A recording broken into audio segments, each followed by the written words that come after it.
The world is full of children's books, but today I want to talk about one book in particular, and I want to talk about how the author managed to promote it to me, but then also managed to get me to buy a copy. This video is all about how you can promote your children's book. It's a highly competitive market, one of the most competitive genres. So promotion and marketing is of key importance. In this video, I'm going to explain how this author of this book managed to promote it to me and get me to buy a copy. If you haven't done so already, please make sure to subscribe, turn that notification bell on, comment below, and like the video as well. Let's get on with it. So for this video, I'm going to start with a little story. Many people get in touch with us and ask us what is the best way to promote a children's book. And there are a huge number of ways to do this, but one of the overarching principles is to understand your market, because of course it is the parents who buy the book, but the book is aimed at the children. So it's an important distinction between the two to make when it comes to how you go about promoting the book.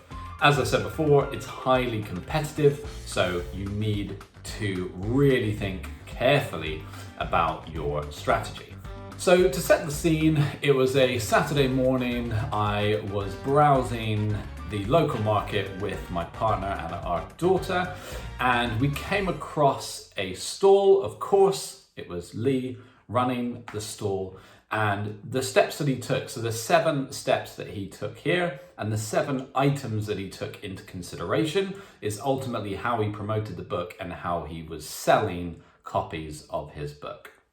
The first thing that Lee has done really well is he's made a huge emphasis on the characters within his book. So the illustrations in a children's book are going to be of paramount importance when you come to selling the book. So for example, not only can you see on the front the main character, but you've got all these additional characters here. Of course, I'm sure they will feature in future videos, in future books rather, but maybe videos as well. And of course, it's important because the children will become attached to these characters, which are very cute. So that's something that's incredibly important. Is if you think about popular shows, Peter Rabbit, Peppa Pig, the children are so invested in those characters. So you really need to lead with the illustrations. That's what's going to capture attention. And then the story is, of course, what will get people to fall in love with the books and recommend them to people. He actually got out, he got out from behind the computer screen and he chose a different method of promoting his book. He got a market stall. And the first thing he did that grabbed attention is he was handing out stickers. So of course, our daughter immediately went towards the stickers. And on top of that, he had pages where you could color in, you could pick one of your favorite characters, and then you would color in that character. That, of course, captured attention. It captured our daughter's attention, which then in turn, of course, captured our attention. Whilst going through this video, do comment below of one of the best ways someone has either pitched you on their book, promoted their book, or got you to buy your book. We'd be really interested to hear of any great marketing tactics that have got you to buy a book, so make sure to comment below. The third thing to mention about Lee's approach, which was incredibly powerful, is that he had given twice. So if any of you are fans of Gary Vaynerchuk, he talks a lot about what he calls jab, jab, hook. So it's this idea that you do 2 things which set you up for the main sale.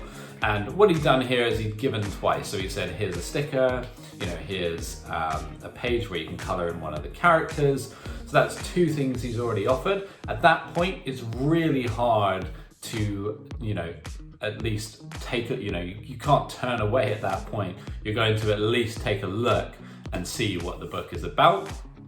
So that's really how he positioned it very well to get people to actually take a look at the book. Of course, there's no obligation, but it's just by giving first with no expectation of return, that is when people will get interested in any product that you're selling, but a book, of course, in particular in this instance. So the fourth item I touched on there, and the third is that Lee wasn't pushy at all. He invited us, to take a look at the book, see what we thought. There wasn't a hard sell at that point, which of course would turn a lot of people off. So it was very calm, have a look, see what you think. If you'd like one, of course you can buy. The fifth thing that Lee did really well is once the sale was done, he then also supplied a bookmark with further information. So on that bookmark was his website, links to social media, other characters. The other thing he did really well, of course, is actually listing, the characters in the book itself.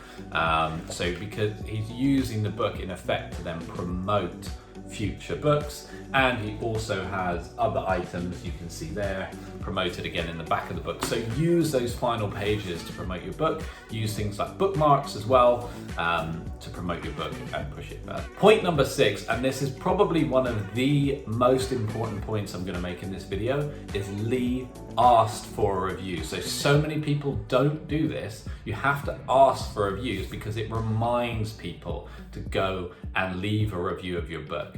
And he even said it himself, he said, I ask all the time, and he said if just 1 out of 10 people do it, well then it helps, So that is key, is make sure you're asking for reviews.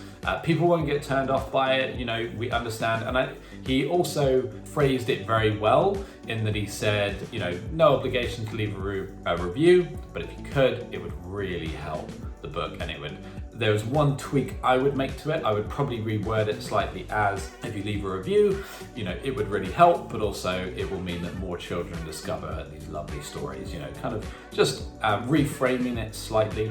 But other than that, it's just important to remind people to leave a review. And then point number 7 is applicable, of course, to promoting children's books, but applies to the promotion of any book, is that you need to know your market. Lee really understands his market. He knows it's competitive, so he's not behind the screen hoping that that will be enough. He's out there, he's talking to people and, getting personable with people. So he's going, the extra mile to make sure he's selling his books. But on top of that, he knows that when he is at a market, for example, he's using stickers, these coloring page giveaways, all those items that appeal to children that will grab a child's interest. And then of course the parents follow, the child is already invested, you're probably more likely to buy it. So the point is that he really understands the market, and for anyone, whether it's children's books or it's fantasy, it's fiction, it's non-fiction, understand your reader,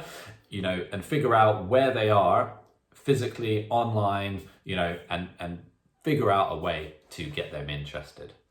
If you've enjoyed the video, please make sure to subscribe, tick the notification bell. Again, comment below with the best way someone has promoted their book to you or got you to buy your book. Give it a thumbs up and like the video if you've enjoyed it, and we'll see you in the next one.